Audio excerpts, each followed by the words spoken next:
Hello, this is Jan with Blues Bird Toys. I have a toy here that's made off from a spoon, a teaspoon.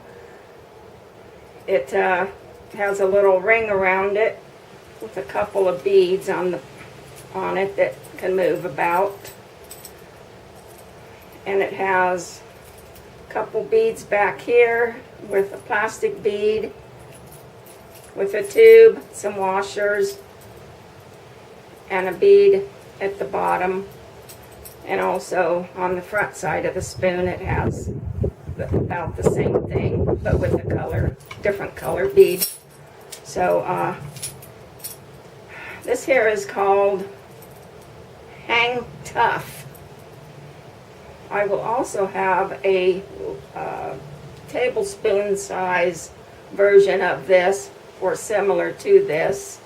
So anyway, it jingles a little. So it's a cute little toy. So this is it.